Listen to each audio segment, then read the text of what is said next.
Wagwan and what's up? Welcome back, it's Josh. Here with something a little bit different today, something I've not done before. So I have, over the last 3-4 days, made my way through not Injustice, Young Justice season 3, and I thought I'd just give my thoughts on it. Really, I was a young child when seasons 1 and 2 came out, and I absolutely adored the series. And then obviously it ended after season 2 and came back in 2019 with season 3. I had watched the first 7 or so episodes in 2019, and then I stopped because just life, basically. I just stopped. I wasn't like I was watching a lot of other stuff at that point, and I wasn't overly into it then, but watched when season 4 got announced at DC Fandom, not this Saturday, the Saturday before. I was super gassed for it, you know. These were some of the characters I grew up with and idolised, and I mean, they smashed the first 2 seasons. Obviously, I think in my opinion, season 1's always been the best, and then season 2, I would say, was very good as well. I feel like season 1's levels above season 2 and 3, just because of it was very focused on the 6 core members of like the Young Justice League. It was Artemis, Megan, Aqualad, Superboy, Robin, and Wally West. It was a show about those 6 characters, and then you occasionally got an episode about someone else in the Justice League. And it was them. It was training. It was their missions. It was just how they operated as a team. They got trained by their mentors. They'd go on mission with their mentors, and I thought it worked really well. And then season 2 obviously broadened everything. You had the whole Justice League involved. Basically, it was a story about the whole Justice League. It involved new characters. It brought in Blue Beetle.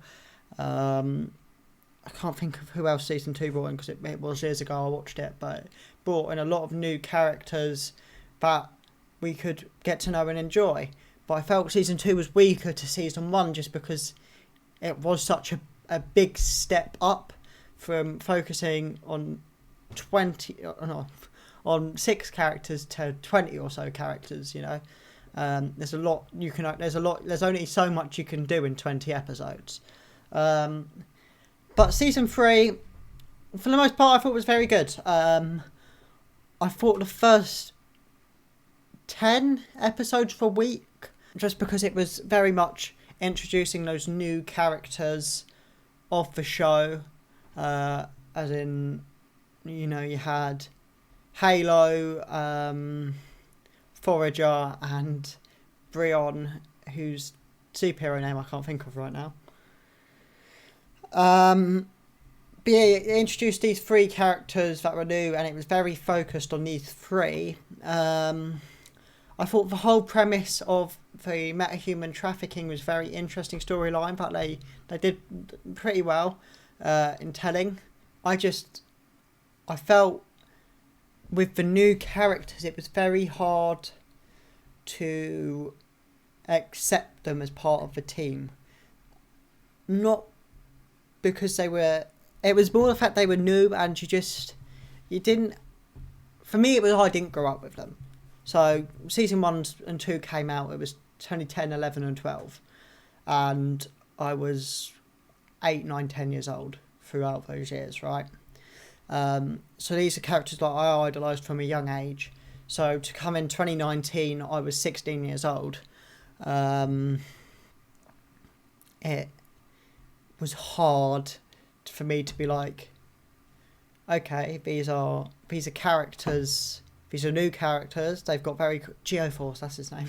They've got very cool powers, but I'm not as drawn into the story because these aren't the characters I grew up with. This isn't Artemis. This isn't Megan. This isn't Superboy. I mean, they were all part of the story.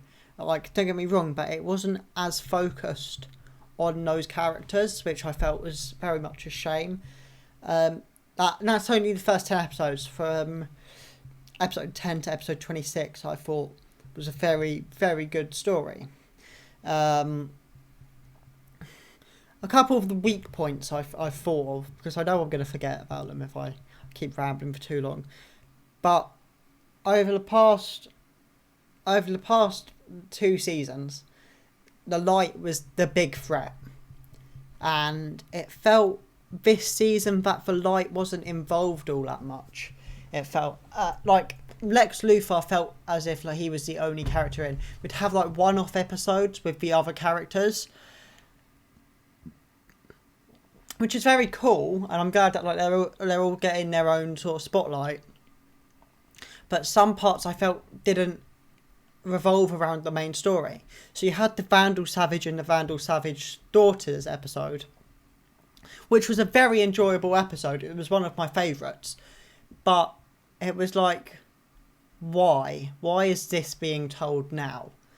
It didn't make much sense for it to be there. It didn't add anything to the story, because then you don't see either of those characters again. So that felt kind of irrelevant in that part. My biggest sort of trouble with the season, and it was the last thing they showed this season, was Black Lightning being the leader of the Justice League. Now, there's a few things that I didn't enjoy about this going through the season. Was one, after everything the League had put him through, it doesn't make sense for him to come back at all. Everything he'd been through with the other Doctor, whose name I don't remember because I don't like her, and everything he went through with Batman Incorporated, that's what they were calling it, and the secrets and the lies, it doesn't make sense for him. Although he could come back and try and change it, I can understand it from that perspective, but it doesn't make sense for why he would ever trust, especially Batman. No one trusts Batman or Dick or anyone like that, because they keep secrets, and that's one of the best things about it. That's one of my favourite things actually about this season and season 2, were the secrets kept. So I love the fact that they faked Artemis's death and she went as Tigress. I love the fact that Aqualad became bad, but he wasn't actually bad. It was all very compelling. It was a nice lie, and I love the fact that Batman Incorporated, because I'm going to call it that because that's what they called it in the show, was a thing. I loved that the Justice League was orchestrating all these events to go against the light, and that's what I felt like they should have focused on more instead of everything else. The other point I didn't think made sense for Black Lightning to be the leader of the Justice League was because he doesn't seem much of a leader. Throughout the whole show, there's no visible points I could point out where it's okay, you're a strong leader, you've got good leader qualities. It didn't ever feel like that. It didn't ever feel like he had interest in that. So I don't see why now all of a sudden they're going to push this narrative that he is going to be the leader of the Justice League. He's not an obvious choice, and I think they've gone for an outside choice, and I don't think it will last. I haven't watched season 4 yet. It's something I'm going to react to on the channel, just because it's new, it's exciting, and I do enjoy it. But for me, it doesn't. I try and think of back, because I didn't rewatch the first 7 episodes. I just watched from episode 8 all the way to the end, because I have a pretty good memory. I did remember what mostly was going on.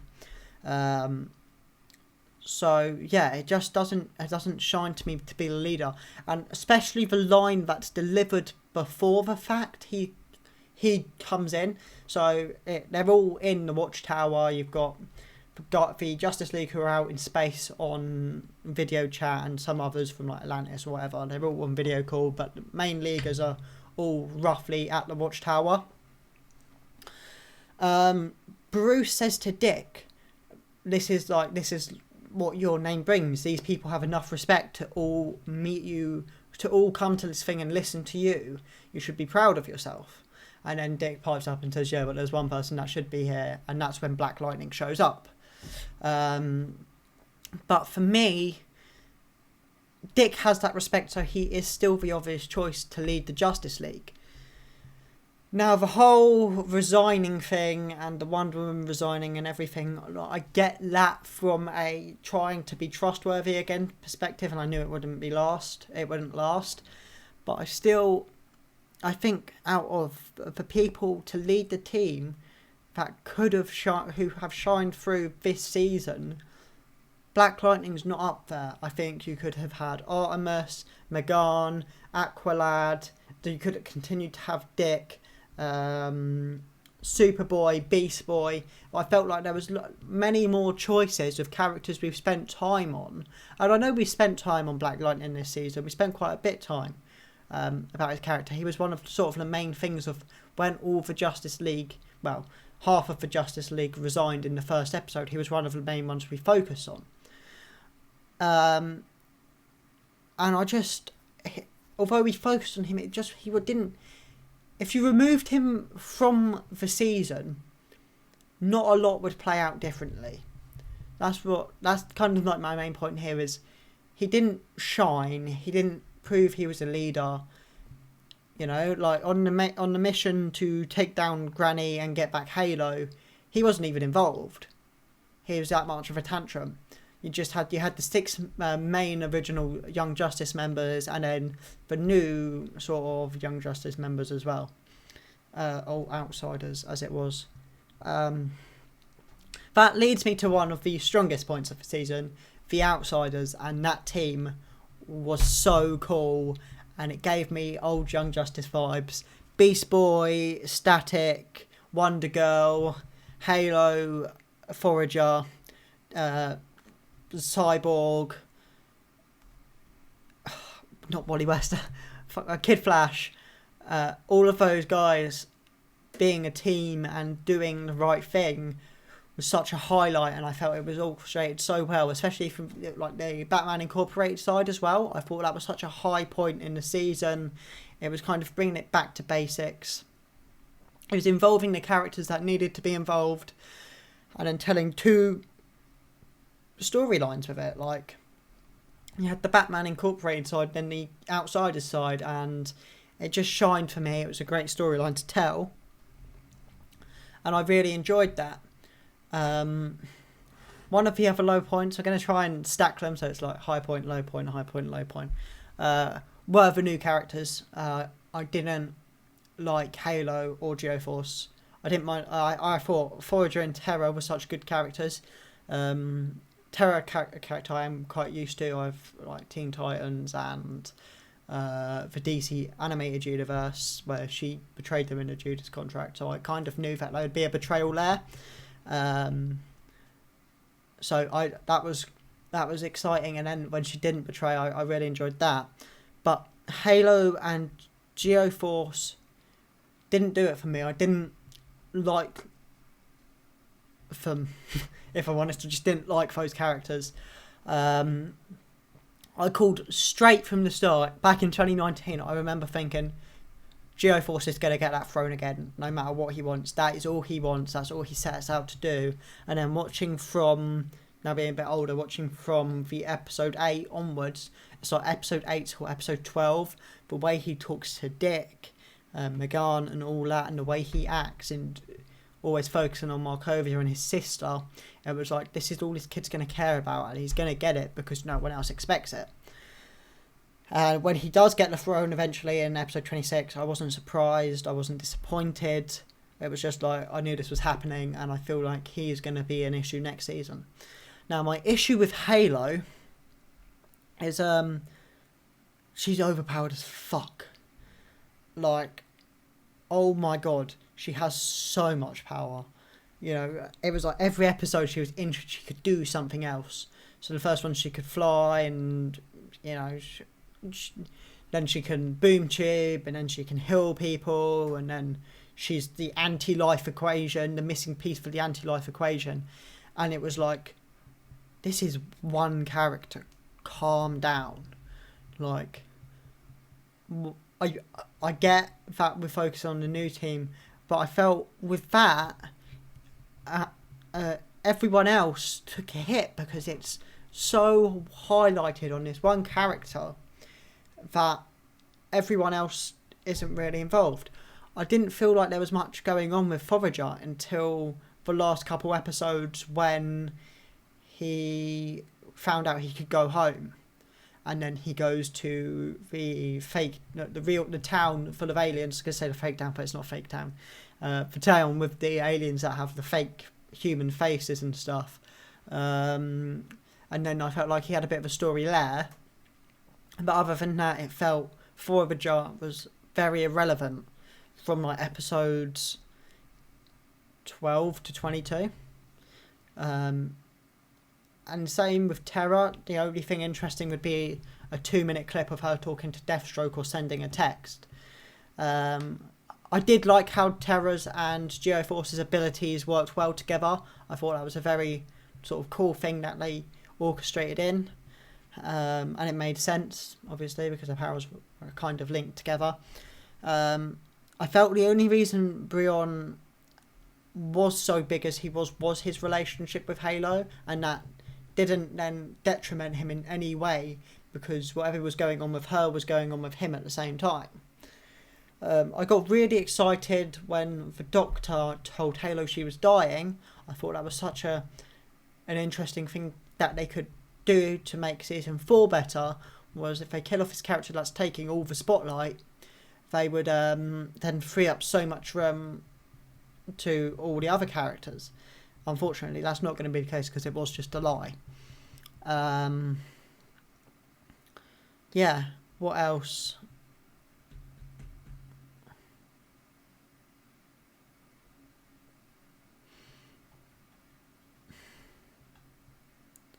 Superboy and Magan, I felt they took quite a hit in this season. Obviously, they're engaged. They have a few sort of, in the first, like from episodes 8 to 12, I felt they were quite important because they were dealing with these new kids living there, helping train them, so on and so forth.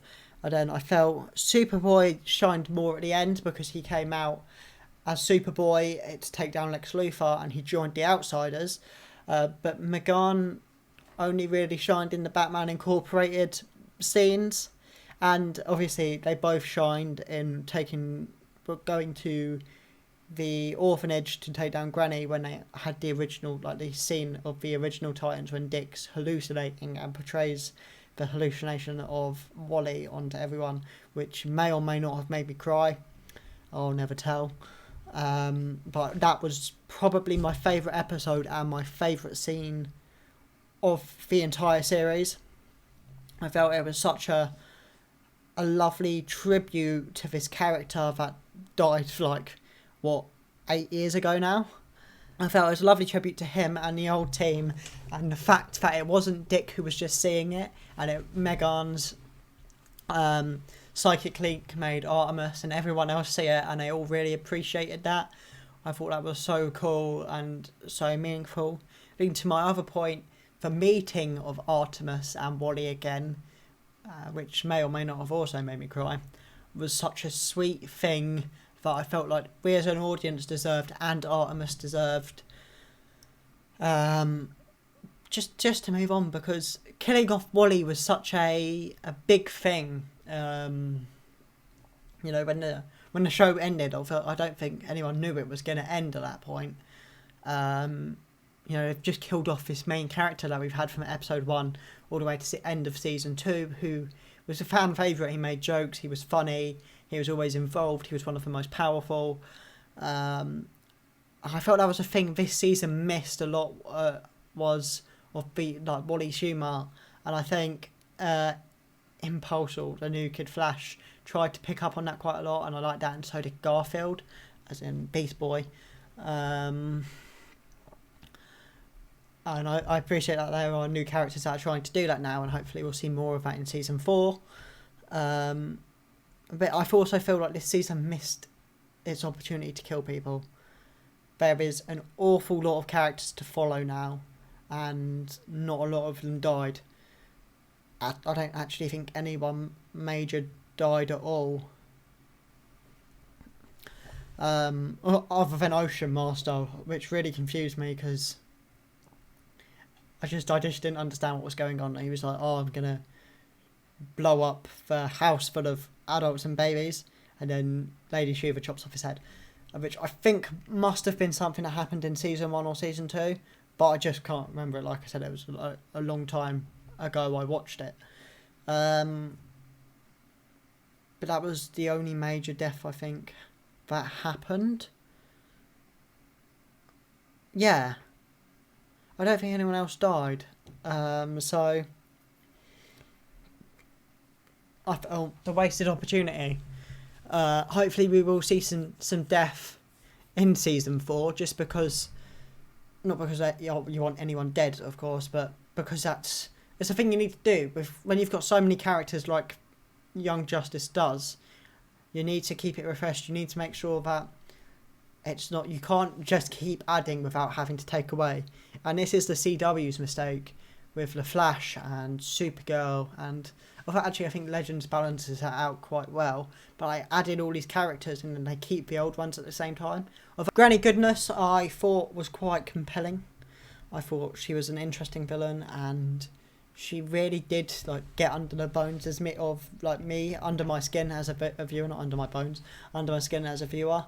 I saw the frustration from Garfield and everyone else really. She was very easy to hate, and I felt from when she was first introduced that was such a great thing.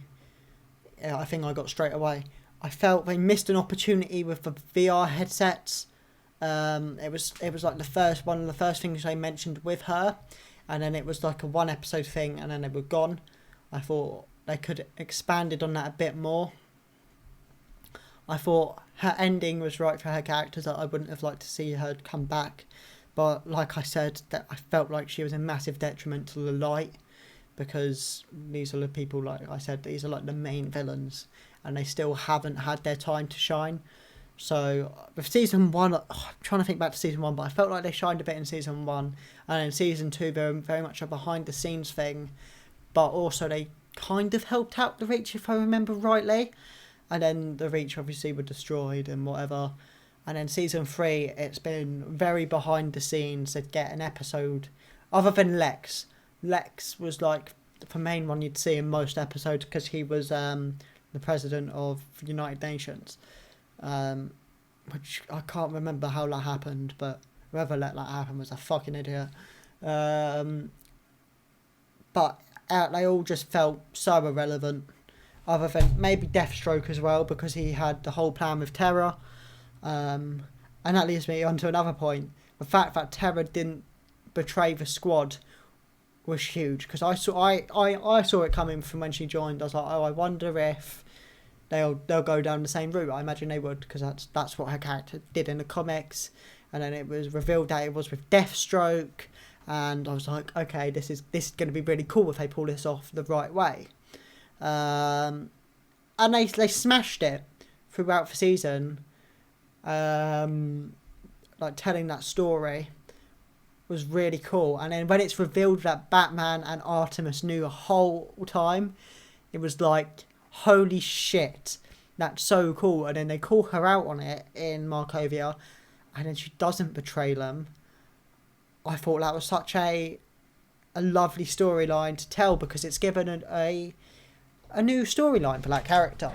You know, in Judas Contract, she betrays them and then tries to help them and dies.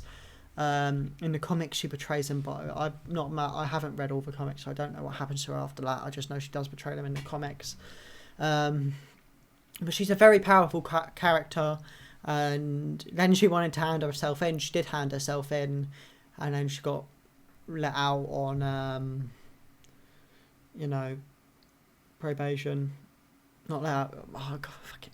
But she basically got put into custody with her other brother, and she is trying to do good with the outsiders. So I think that would be a very cool thing, and I wonder if they do like they did in the Judas Contract and try and tell a love story between her and Garfield.